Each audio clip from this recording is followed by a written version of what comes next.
제자는 마음을 지킵니다. 마음을 지키는 제자들을 큰 소리로 아멘. 아멘. 여러분들 다 그런 제자들이 되었으면 좋겠습니다. 성경에는요, 수많은 사람들이 등장합니다.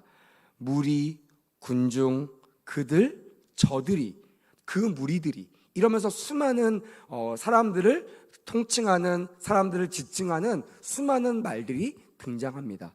하지만 저는요, 그 가운데 가장 중요한 단어가 제자라는 단어인 것 같아요. 왜냐하면 제자는 그만큼 중요하고요, 그리고 예수님도 이 땅에서 제자들에게 목숨 다해 생명 다해 그들을 가르치고 그들에게 끝까지, 너의 목숨을 다해 끝까지 내가 가르친 것들을 다 가르쳐 지키게 하라라고 마지막 명령을 주셨던 사람들도요, 무리가 아니라 제자들이었다라는 거예요. 저는 그동안 신앙생활하고 또 목회 활동하면서 이런 말씀을 참 많이 전했습니다. 무리가 되지 말고 제자가 되어라. 무리 속에 숨지 말고 무리에서 벗어나 하나님과 1대1로 인격적으로 만나는 그런 예수님의 제자가 되면 참 좋겠다라는 말씀을 너무나 많이 전했습니다. 지금도 동일한 마음을 가지고 있고요, 목회자인 저조차도 목사 타이틀 떼고요, 전 예수님의 제자가 되길 원해요. 할렐루야. 왜냐하면 개인적으로는요, 마지막까지 이 목숨을 거는 사람, 마지막까지 말씀을 따르는 자가 저는 제자라고 확신하기 때문에 그렇습니다. 세상 많은 사람이 있지만 예수님의 제자가 되기를 주님의 이름으로 축복합니다. 아멘. 근데 그 제자는요, 마음을 지키는 사람이라는 거예요. 자, 진짜 제자는 예수님을 따라가는 사람입니다. 결국 신앙이란 무엇인가? 인간의 삶에 일어나는 모든 문제의 답을 따라합시다. 복음 안에서 찾는 것이다. 교회 안에서만 찾는 척하는 것이 아니라 그냥 교회 안에서 말하는 거 보고 뭐 그러면 참 좋은 말이지, 나하고 상관없어 하면서 일주일 동안 내 맘대로 세상적으로 문제를 풀어가는 사람이 아니라 진짜 제자, 진짜 신앙인은 처음과 끝까지 교회에서나 밖에서나 가정에서나 혼자 있을 때나 모든 문제의 해답을 복음 안에서 찾는 자임을, 복음 안에 찾는 그런 길임을 반드시 기억하셨으면 좋겠습니다. 그럼 물어보겠습니다. 이런 신앙들에게 있어서 가장 큰 어려움은 무엇입니까? 가장 큰 문제는 무엇입니까? 아마 여러 가지가 있을 겁니다. 개인적인 문제, 질병적인 문제, 환경적인 문제, 또한 감성적인 문제, 또한 미래에 대한 불확실성에 대한 문제, 또한 만족되지 않는 것의 문제, 또한 외로움의 문제, 수많은 문제들이 있을 겁니다. 저는 그거를 오늘 통칭하여 고통이라는 단어로 설명하려고 합니다. 다시 말하면 신앙생활을 하는데 가장 어려운 것이 무엇이냐면 고통을 당한다는 것입니다. 고통 앞에 서게 될 때가 가장 힘들고 가장 문제 있는 상황일 거라는 것이에요. 왜냐하면 고통은요, 실제이기 때문에 그래요. 간혹 가다가, 죄송합니다, 혹시 군대 안 갔다 오신 분들은 여러분들 공격하려는 것이 아니고요, 제 주변에도 군대 안 갔다 온 분들이 계시는데 대화하면요, 저희들은 그럴 수 있어요. 군대 별거 아니야 할 수 있지만 군대 안 갔다 오신 분들이요, 군대 별거 아니야 그러면요 인상이 찡그러져요. 경험도 안 해보고 해보지도 않고 어떻게 저렇게 판단할 수 있을까? 물론 아무것도 아닐 수 있어요. 하지만 아마 갔다 오신 분은 알 겁니다. 아무것도 아닌 것이 아니죠. 내 인생을 바치고 내 젊음을 바친 때입니다. 물론 아무것도 아닌 것처럼 느낄 수 있겠지만 반드시 그 안에서 얻어오는 것들이 저는 있다라고 믿습니다. 왜냐하면 그 세월을 우리가 실제로 살아냈기 때문에 그래요. 우리가 인생을 살아오면서 고통이 힘든 이유, 고통이 괴로운 이유는요, 딱 하나입니다. 이것이 허상이 아니라 실제이기 때문에 그래요. 남의 고통은 나에게 고통이 되지 않아요. 남의 문제는요, 내가 그걸 가지고 밤새 끙끙 앓지 않습니다. 하지만 내 손 안에 있는 작은 이 가시 하나가요, 평생 오늘 밤 나를 잠들지 못하게 하는 이유, 그것이 나에게 실제가 되기 때문에 그렇다는 거예요. 왜 수많은 고통 가운데, 수많은 고난 가운데 왜 내가 닥쳐있는 이 문제에 대해서 내가 죽을 듯이 힘들까? 그거는 다른 사람은 모르겠지만 그 고통이 나에게는 실제가 되기 때문이라는 것입니다. 그래서 우리는요, 이 실제 앞에 항상 경험해봤잖아요. 처음에는 내가 해보려고 합니다. 내 실력과 내 능력으로 내가 아는 사람 도움받아서 SOS 치고 목사님한테 와서 기도 부탁도 하고 하면서 이거를 어떻게든지 풀어가려고 합니다. 안 될 때 어떻게 하죠, 여러분? 포기하시나요? 남의 문제는 포기할 수 있어요. 그렇죠? 뭐 자옥이 문제면 제가 포기할 수 있어요. 뭐 그러진 않겠지만, 근데 내 문제는요, 내가 포기할 수 없어요. 기도가 지금 이루어지지 않는다고 그걸 내가 멈출 수 있나요? 멈출 수 없죠. 지금 이 문제가 나에게 실제인데, 돌아가면 그 문제 앞에 내가 마주돼야 하는데 어떻게 기도하지 않을 수 있겠습니다. 근데 우리가 왜 기도하지 않을까요? 이것을 실제로 여기지 않고요, 실제로 여긴다고 할지라도 이 문제를 풀어나가는 방법을 복음 안에서 찾지 않기 때문에 그렇다라는 거예요. 그래서 사단은요, 이 문제 앞에서 사단을 보게 하고 세상을 보게 하고 자포자기 하는 그런 방법들과 해답을 던져줍니다. 근데 우리는 세상에 속한 사람인가요? 세상에 속하지 않는 사람인가요?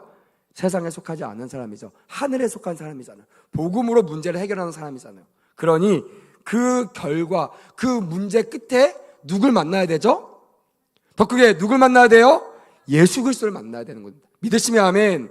그래서 예수 그리스도에게 다다라가는 것이 온전한 신앙인의 자세라는 거예요. 내가 진짜인지 아닌지 어떻게 알 수 있을까요? 고통을 만나보면 알아요. 내가 진짜인지 아닌지 어떻게 확인할 수 있어요? 고통을 당해보면요, 많은 사람이 나를 인정하느냐 인정하지 않느냐에 따라서 내 신앙이 가짜인 진짜인지가 분별된다는 거예요. 물론 최후적으로는요, 우리 하나님이 결정하시겠지만, 하나님은요, 현상과 상황과 말씀 앞에서 이미 우리를 다루어 보신다는 거예요. 끝까지 가보지 않아도 말씀 앞에 견줘볼 때 우리의 믿음이 진짜인지 가짜 신앙인지를 우리는 알 수 있습니다. 교회에 있다고 여러분 진짜 신앙인이 아닙니다. 문제를 만나보십시오. 교회 다니는 것 때문에 고통을 한번 당해보세요. 교회 다녀도 안 풀려보세요. 그때 정말 그 해답을 목숨 걸고 복음 안에서 찾으려고 하는 사람은요, 진짜 신앙인이고, 그때서야 시험 들고 에휴 내가 여기 오니까 이렇게 됐네, 아 내가 예수 안 믿을 때는 문제가 없었는데 하고 돌아가는 사람들은요, 오늘 본문에 나오는 제자들처럼 가짜 신앙 안에서 죽을 수밖에 없는 위기에 놓인 사람이 된다는 거예요. 근데 감사한 거는요, 오늘도 말씀드리겠지만 그 문제의 실제 앞에 따라합시다. 예수님이, 더 크게 예수님이 나를 찾아오십니다. 믿으시면 아멘. 이것이 여러분들에게 오늘 소망이 되었으면 좋겠어요. 믿음이 없이는 내가 아무것도 할 수 없는 이유가 여기에 있는 거예요. 믿음 있는 사람만이야 버틸 수 있는 거예요. 믿음 있는 사람만이 나에게 다가오신 주님을 바라볼 수 있는 거예요. 그러니 조금 더디 와도요, 조금 내가 견디는 시간이 길어져도요, 포기하지 않는 이유가 지금 주님이 걸어오신 걸 내가 보거든요. 주님 나를 도와주시기 위해서 나에게 뚜벅뚜벅 오시는 것이 내가 보이는데 포기하겠습니까? 포기하지 않는다는 거예요. 그래서 여러분, 진짜 고통 앞에서 주님을 바라보고 주님을 인식하는 진짜 신앙으로서 오늘 말씀 붙잡고 나가시는 은혜가 있기를 원합니다. 아멘. 그러면 고통의 문제를 우리가 어떻게 해석할 것인가? 고통이 뭔지를 우리가 알아야만 고통을 해결해 나갈 수 있는 방법을 성경적으로 찾을 수가 있습니다. 많은 사람이 얘기해요. 목사님, 어떤 사람이 가장 지혜로운 사람인가요? 제가 섬겼던 목사님의 설교, 여러 가지 설교가 있지만 제가 되게 좋아하는 설교 하나가 있습니다. 제가 이거를 꼭 나도 어떤 그 설교가 꼭 필요한 곳에 가서 이 설교를 꼭 해야겠다라고 제가 메모하고 적어놓은 설교 하나가 있어요. 그 제목이 뭐냐면 인생의 겨울을 만났을 때라는 제목의 설교입니다. 그 설교의 주제는 뭐냐면 인생은 누구나 겨울을 만난다 안 만난다? 만난다는 거예요. 피해갈 수 없다라는 거예요. 근데 이 겨울을 어떻게 보냈냐에 따라서 봄, 여름, 가을을 새롭게 시작할 수 있기도 하고 그 봄, 여름, 가을을 최악의 시즌으로 맞이할 수 있다라는 거예요. 그래서 이 겨울을 보내신 이도, 안배하신 이도 주님이시고 그 겨울을 이기게 하신 분도 우리와 함께 하시는 주님이시라는 메시지가 여러분들에게 오늘 전달되기를 원합니다. 아멘. 세상에서 가장 현명한 사람, 바로 겨울을 잘 보내는 사람이라는 거예요. 우리말로 얘기하면요, 문제를 잘 통과하는 사람입니다. 문제 앞에서 넘어지는 사람이 아니라 말만 거치장스럽고 문제 앞에서 깨갱깨갱하는 사람이 아니라 바로 말과 행동이 일치되어 믿음으로 돌파해 나가는 사람, 믿음으로 굳건히 버티는 사람. 할렐루야. 저는 그런 청년들과 3부 예배자들이 되었으면 좋겠습니다. 아멘. 인생의 성공은요, 우리가 이 겨울을 어떻게 보내는지에 따라서 달라진다라고 말씀을 드렸습니다. 이렇듯 그리스도인들은요, 이 고난을 예사 문제를 보면 안 됩니다. 그냥 세월이 지나면 지나가겠거니, 게세라세라 아시죠? 될 대로 되라 라는 마음은요 신앙인의 마음이 아닙니다. 될 대로 되라는요 주님의 뜻을 구하는 거, 주님의 응답을 얻는 거, 주님의 응답이 나에게 실제가 될 때까지 내가 버티는 거, 이것이 신앙인의 기본적인 자세임을 믿으시길 바랍니다. 아멘. 이게 우리가 주 앞에 살아가는 그런 힘과 그런 방법이라는 거예요. 그래서 어떤 사람이 정말 능력 있는 사람인가? 목소리 큰 사람이 아니에요. 몸만 든든한 사람이 아닙니다. 근육만 있는 사람이 아니라 바로 외부가 아니라 따라합시다. 내면에서 변화가 일어나는 사람. 그런 말 하잖아요. 밖에서는 되게 연약한 것 같고 부드러운 것 같은데요, 안이 강한 사람들이 있어요. 이런 사람은요 단단하다고 합니다. 이런 사람들은요 든든하다고 합니다. 그래서 어떤 문제를 할 때요 막 밖에만 번지르번지르하는 사람이 아니라 밖은 유하지만 속은 강한 그런 사람에게 그 자리에 임무를 맡기게 됩니다. 이제 우리 청년부도 이제 2025년 마지막 목장 재개편을 하려고 합니다. 제가 우리 청년들에게 말한 이번 2025년도에 공약한 것이 있어요. 제가 얘기했습니다.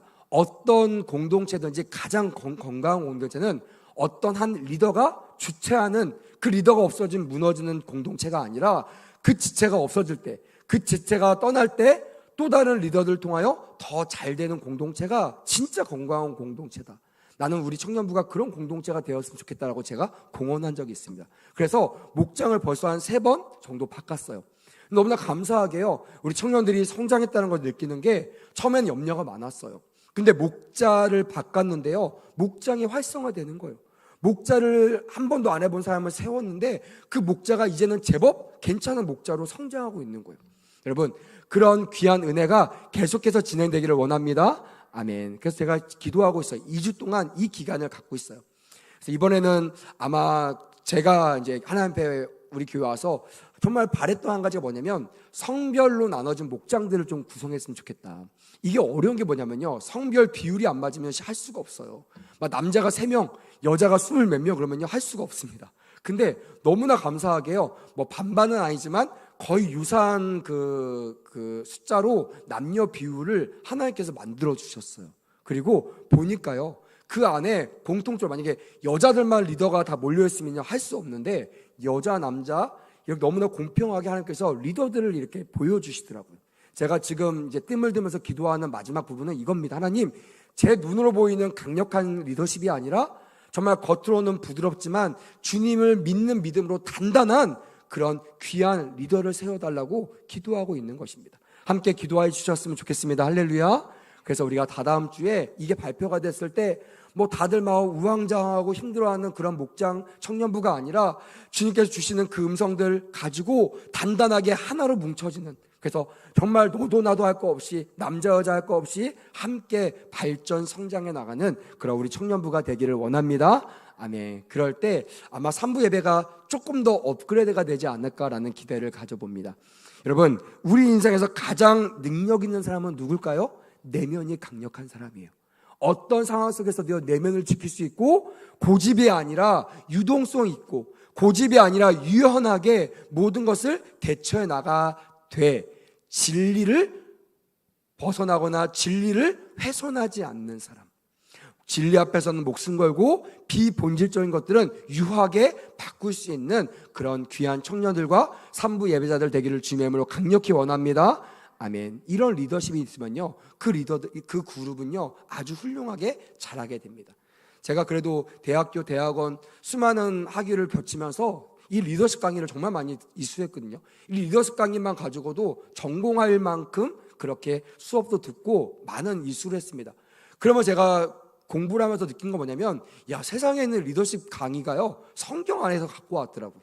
말은 출처를 밝히지 않지만 다 예수 그리스도의 그 모델링 해가지고 예수 그리스도의 리더십을 가지고 성경에 있는 인물들의 리더십을 가지고 다 풀어나간 것들이 세상에서 말하고 학문적인 리더십 강의더라고요. 그래서 제가 그래서 하나님께서 믿음 안에 있는 사람을 사용하시는구나. 할렐루야. 특별히 여기 있는 청년들이 그렇게 쓰임받게 될 줄 믿습니다. 아멘. 왜요? 우리의 인생의 모든 변화는요 어디에서 발생되기 때문에? 내면에서 발생되기 때문에 그렇습니다.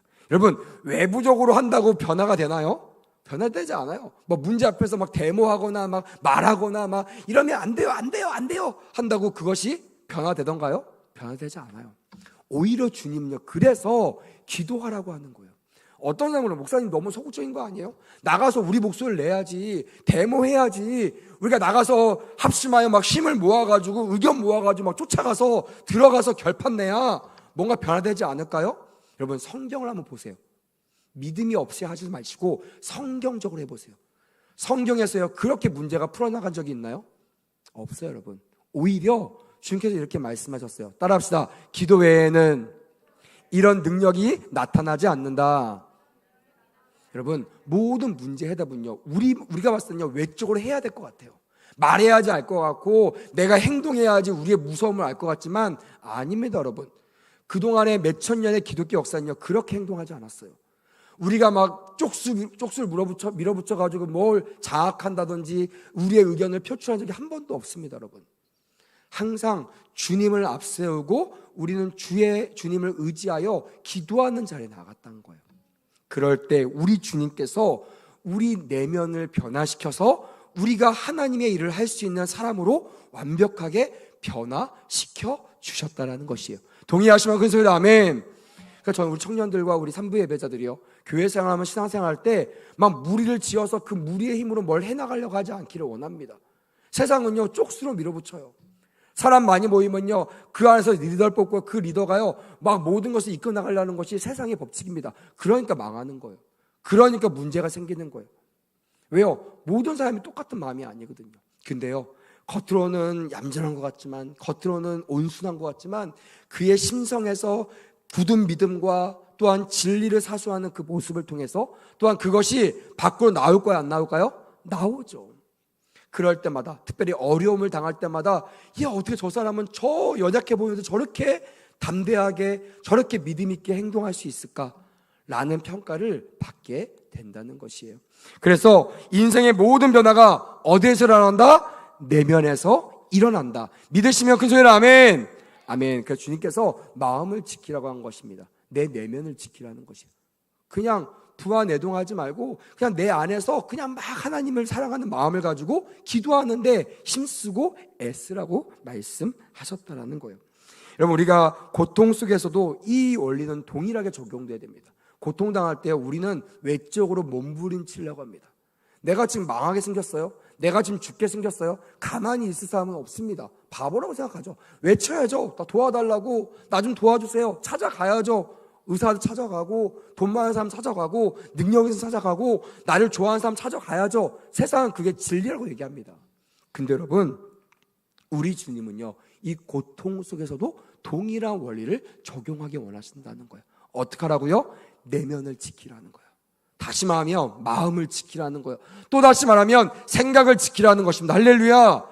어떤 문제가 생겼을 때 마음이 막 왔다 갔다 막 흔들리고 바쁘고 폭발하고 이런 마음이 아니라 중심을 잡고 내 삶의 주인이 누구인지를 떠올리라는 거예요.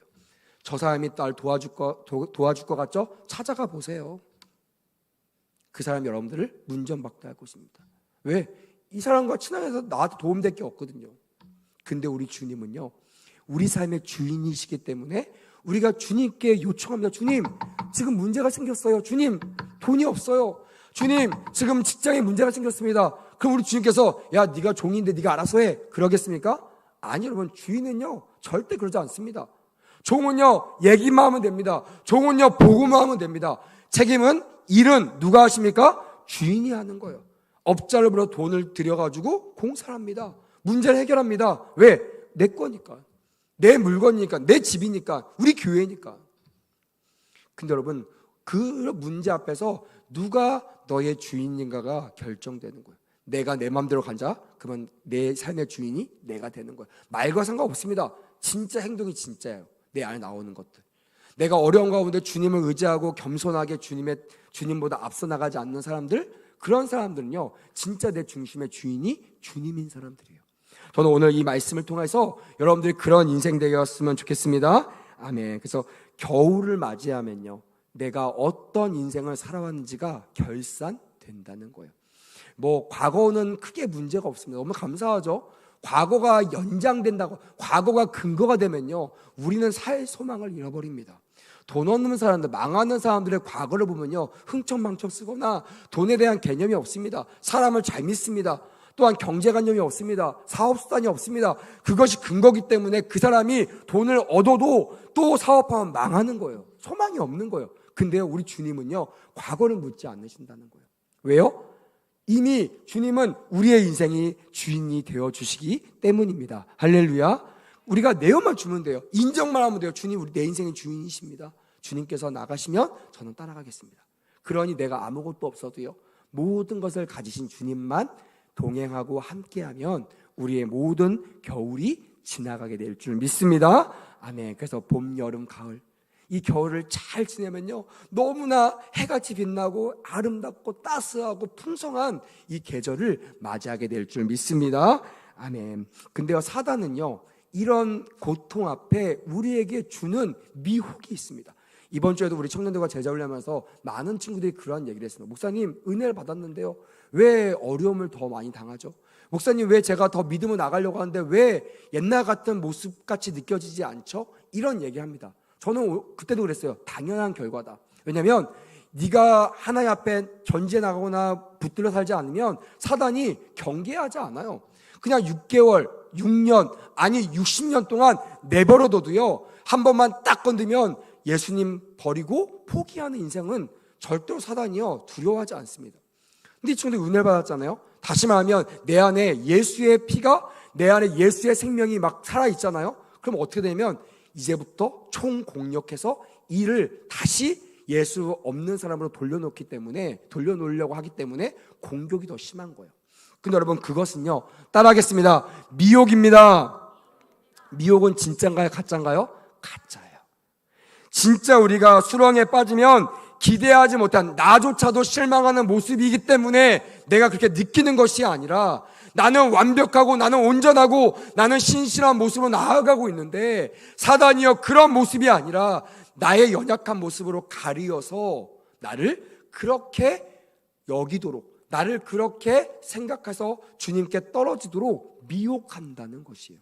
그래서 여러분, 우리가 믿음이 생길수록 이 미혹을 분별하시는 그런 은혜가 있어야 될 줄 믿습니다. 아멘. 이것을 벗어날 수 있는 방법이 뭐예요? 하나님께 물어보는 거예요. 하나님, 정말 내가 봐도 내가 너무 형편없는데 주님 나를 이렇게 보십니까? 물어보면 여러분 답이 딱 나옵니다. 하수야, 그건 거짓말이야. 그건 사단의 미혹이야. 난 너의 이런 모습을 귀하게 여겨. 난 지금 너와 함께 있어. 여러분, 그 응답이, 그 음성이 여러분들을 미혹에서 벗어나게 한다는 것이에요. 그렇다면 복음서에 나와 있는 제자들은 이 문제와 고통을 어떻게 극복해 나갔을까요? 그들도 마찬가지였습니다. 자기의 힘으로 살려고 하다가 안 되니까 예수님의 부르심에 순종했어요. 그리고 3년 반 동안 모든 것을 바치고 예수님을 따라가고 예수님에 붙어 있었습니다. 물론 중간중간에 문제가 있었어요. 중간중간에 그 문제의 해답을, 또 문제의 상황을 해석했습니다. 그들이 왕 노릇하고 싶었어요. 그들이 예수 만나서 인생이 바뀌고 싶었어요. 자기의 인생에서는 해뜰 날이 없었는데 저분만 따라가면 내 인생이 해뜰 날이 있을 거라고 생각했습니다. 실제로. 그래서 예수님께 책만 받았죠. 너 왜 이렇게 믿음이 없느냐? 이 말은 뭐냐면, 너 왜 나 따라올 때 나의 외모, 내가 가지고 있는 능력만 너가 바라보느냐? 왜 나를 소유하려고 생각하지 않느냐? 여러분, 믿음이란 예수님을 소유하는 것임을 고백하시길 주님의 이름으로 축복합니다. 아멘. 예수님을 갖는 거, 예수님에 대해서 아는 거, 예수님과 가까이 하는 거, 그것도 진짜 믿음이 아니에요. 그 예수님을 내가 소유하는 거, 그리고 예수님을 나의 주인과 나의 구원자로 영접하는 거, 그것이 반드시 예수님을 믿는 그런 제자의 삶이라는 것이에요. 제자는요, 이 수렁에서 벗어난 은혜가 있는 사람들이 제자라고 성경은 증언하고 있다는 것이에요. 과거의 제자는 어땠습니까? 예수님 따라가다가 예수님이 죽음의 길로 몰았어요. 실제 내 옆에 죽었습니다. 그때 제자들이 예수님을 계속 쫓았나요? 아니에요. 예수님을 버렸습니다. 그리고 성경에 보니까, 요한복음에 보니까 그들이 원래 있던 자리로, 뱃사람이었잖아요. 어부였잖아요. 그 자리로 돌아가는 장면이 나옵니다. 되게 익숙한 장면 아닙니까? 맨날 은혜 받을 때는요, 주님 따르겠습니다, 제자입니다 하다가 한번 딱 얻어맞으면요, 바로 옛날로 돌아가잖아요. 우리처럼. 그게 바로 우리의 연약한 모습이라는 거예요. 근데 너무나 제가 은혜 받은 요한복음 말씀을 보다 보면 은혜 받은 장면이 제자들한테는 소망이 없었습니다. 그들이 스스로 극복하고 믿음으로 전제 나간 것이 아니라는 거예요. 주님이 새벽 동틀녘까지 제자들에게 소망 없던 그 제자들에게 따라합시다. 찾아오셨습니다. 여러분, 인생의 겨울을 맞이하고 계십니까? 인생의 겨울 앞에서 고민하고 계십니까? 걱정하지 마세요. 주님이 반드시 여러분들 찾아오실 것입니다. 믿으시면 큰 소리로 아멘. 그러면요, 제자들처럼 변화되고 해결된다는 거예요. 사도행전 오늘 말씀해 보니까요, 바울과 실라가 있습니다. 예수님의 제자들이죠. 이들이 복음을 전하다가 고기에 갇혔습니다. 고통을 당했습니다. 여러분 같으면 어떻게 하겠습니까? 예배하다가요 감옥 간다고 생각해 보세요. 주의 일을 위해서 달리다가요 내 인생이 망한다고 생각해 보세요.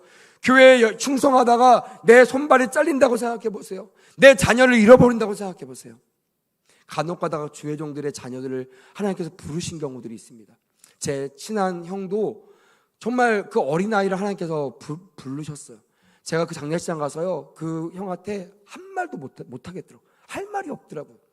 그 제 자녀들 태어났을 때 우리 아이들을 보면서 제가 기도를, 하나님 제가 잘할게요. 우리 아이들 절대로 데리고 가지 마세요. 그럼 제가 정말 충성할 테니까 하나님 우리 아이들 끝까지 잘 자랄 수 있도록 도와주세요라고 저도 개인적인 기도를 합니다. 근데요 제 기도와 상관없이 하나님은요 하나님의 뜻대로 그렇게 하실 수 있다라는 거예요.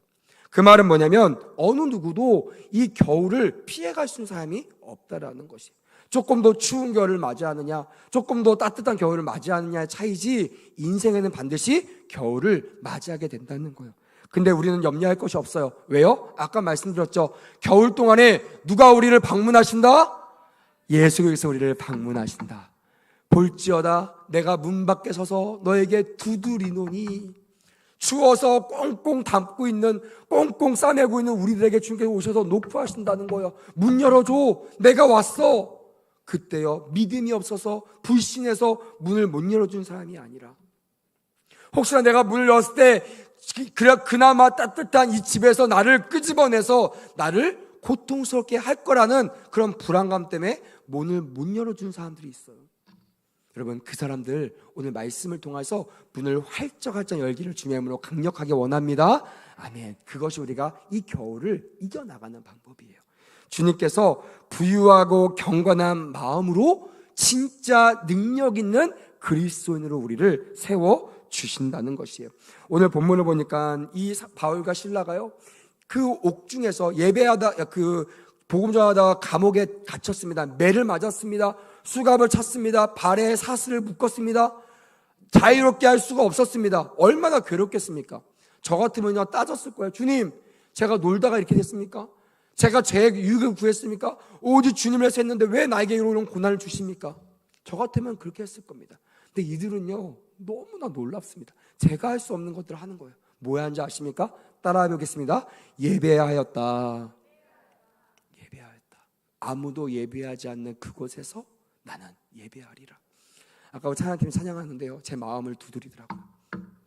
하수야, 너를 통하여, 오늘 예배를 통하여 나에게 인도하는 그 영혼들 나는 기다린다고 하십니다. 뭐 숫자 필요하지 않아요. 중요하지 않아요. 물론 많은 사람이 오는 예배 좋죠. 하지만 주님은요 그 숫자를 보지 않으시고 오늘 이 자리에 있는 여러분들이 나에게 오는, 하나님께 오는 그 한 사람을 주님이 찾으신다는 것이에요. 동의하시면 큰 소리로 아멘. 찬양 인도자 또 찬양팀이 그걸 고백했잖아요. 하나님은요 한 사람으로만 족하시대요. 야, 그 찬양 듣는데 제가 오늘 설교 준비 아무것도 안 알렸습니다. 자유주저기 때문에요. 뭔지 몰라요. 제가 무슨 설교할지도 몰라요. 근데 이 찬양팀들이 기도하면서 하나님의 음성을 들었는데요 제 설교와 딱 맞아 떨어지는 거예요. 여러분, 오늘 그것이 우리 주님이 겨울인 여러분들을 끄집어내기 원하시는 메시지임을 기억하시길 주님의 이름으로 강력히 원합니다. 아멘. 능력이, 내면이 강한 능력 있는 그리스도인이 되라. 그리고 삶의 문제 앞에서는요 바울과 실라처럼 뭐하라? 예배하라. 더 크게 뭐하라고요? 예배하라는 거예요. 예배하라고. 어떤 애 물어보면 목사님 몇 번 예배 드리면 좋아요? 제가 얘기합니다. 할 수 있는 대로 예배하라. 어딜 가든지 예배하라. 지하철에서도 예배하고 학교에서도 예배하고 아무도 없는 성전에서도 예배하고, 그럴 때요 하나님께서 역사하십니다. 많은 사람들은요, 옥문이 열리고 그들이 막 세사들이 풀려나가고 기도하니까 이런 일이 일어나요. 여기에 집중하는데요. 여러분 보십시오. 저는 오늘 이 제자들의 태도를 좀 보려고 합니다. 마지막으로 보세요. 여러분 기도했는데요, 문제가 해결됐어요. 여러분 그렇다면 여러분들의 태도는 뭘까요? 기도 응답이 됐구나 라고 생각할 겁니다. 제가 어저께도 가르쳤어요. 한 스텝 열렸다고 묻지 않고 쭉 나가는 것은요, 실패의 지름길이라고 했습니다. 한 스텝 한 스텝 물어봐야 되는 거예요. 이 바울과 실란이 이렇게 했다라는 거예요. 하나님의 뜻을 따라서 문이 열렸습니다. 세사들이 풀렸어요. 할렐루야 나가는 것이 아니라 뭐 했어요? 물어봤을 거예요. 기도했을 거예요. 하나님 열어주셨는데요, 자유를 주셨는데 내가 나갈까요 말까요? 분명히 말씀하셨을 거예요. 남아있으라. 너에게 아직 할 일이 남아있을 것이다. 이렇게 말씀하셨을 거 저는 확실합니다. 그때요, 제수들이 도망가는 것으로 자결하려고 했던 이 간수를 향한 하나님의 계획을 보게 됩니다. 아, 이것 때문에 날 남겨놨구나. 여러분 사랑하는 제자들, 마음을 지키시기를 축복합니다. 아멘. 그냥 내가 열려진 환경 따라서 와 잘됐다, 와 역시 기도하니까 능력이 나타나네, 이게 아니라 환경은 열려졌지만 이 환경이 열려진 것이 다음 스텝이 하나님의 뜻인지 아닌지를 내 마음의 밭에 하나님께 물어 아뢰는 그런 믿음 있는 자가 되기를 원합니다. 아멘. 그 다음은요, 하나님 그 다음은 어떻게 할까요? 하나님 이게 이렇게 됐는데 이거 정말 하나님의 뜻 맞습니까? 사단이 나를 유혹하는 겁니까? 라고 물어야 실패 없는 발걸음을 내디딜 수 있다라는 거예요. 주님은 단순히 바울과 실라가 벗어나는 것을 원하지 않았어요. 그 간수와 간수의 가정을 구원할 뿐더러 그 사건을 통하여 수많은 사람들을 주께로 인도하는 것이 바로 예수 그리스도의 뜻이었다라는 것이에요. 결론이 어떻게 됩니까? 그와 그 가정이 구원을 받아요. 그리고 하나님께 정말 그 영혼을 그 감옥에 보냈던 진짜 이유, 그거는 그 간수의 가정과 간수를 구원하려고 하는 이 진리, 이 가장 근본적인 진리를 세우기 위함이라는 거예요. 제가 말씀을 준비하면서 정말 저는 욕심도 많고요, 또 욕심이 많은 만큼 겁도 많고요. 그래서 항상 묻습니다. 두들겨 봐요. 먼저 안 나갑니다. 겁도 많고요. 그런 제가 하나님 앞에 이렇게 정말 고백하게 돼요. 하나님, 진짜 주님께서 만약에 이 간수와 간수의 가정처럼 이 한 가정을 구원하기 위하여 이 주의 종을 부르셨다면 하나님, 내 앞에 보이는 수많은 좋은 것보다 그 일을 위해서 제가 순종할 수 있게 해달라고 이렇게 기도하게 되었다라는 거예요. 바라기는 여기 있는 청년들과 산부 예배자들도 저와 같은 그런 고백과 그런 기도가 기쁨으로 나오시길 주님의 이름으로 축복합니다. 아멘. 그럴 때 우리 주님께서요, 정말 제자들에게만 주시는 엑기스, 제자들만 느낄 수 있는 그 기쁨과 그 평안을 영원토록 보장하실 줄 믿습니다. 그럼 우리 모두가 되기를 주님의 이름으로 축복합니다. 아멘.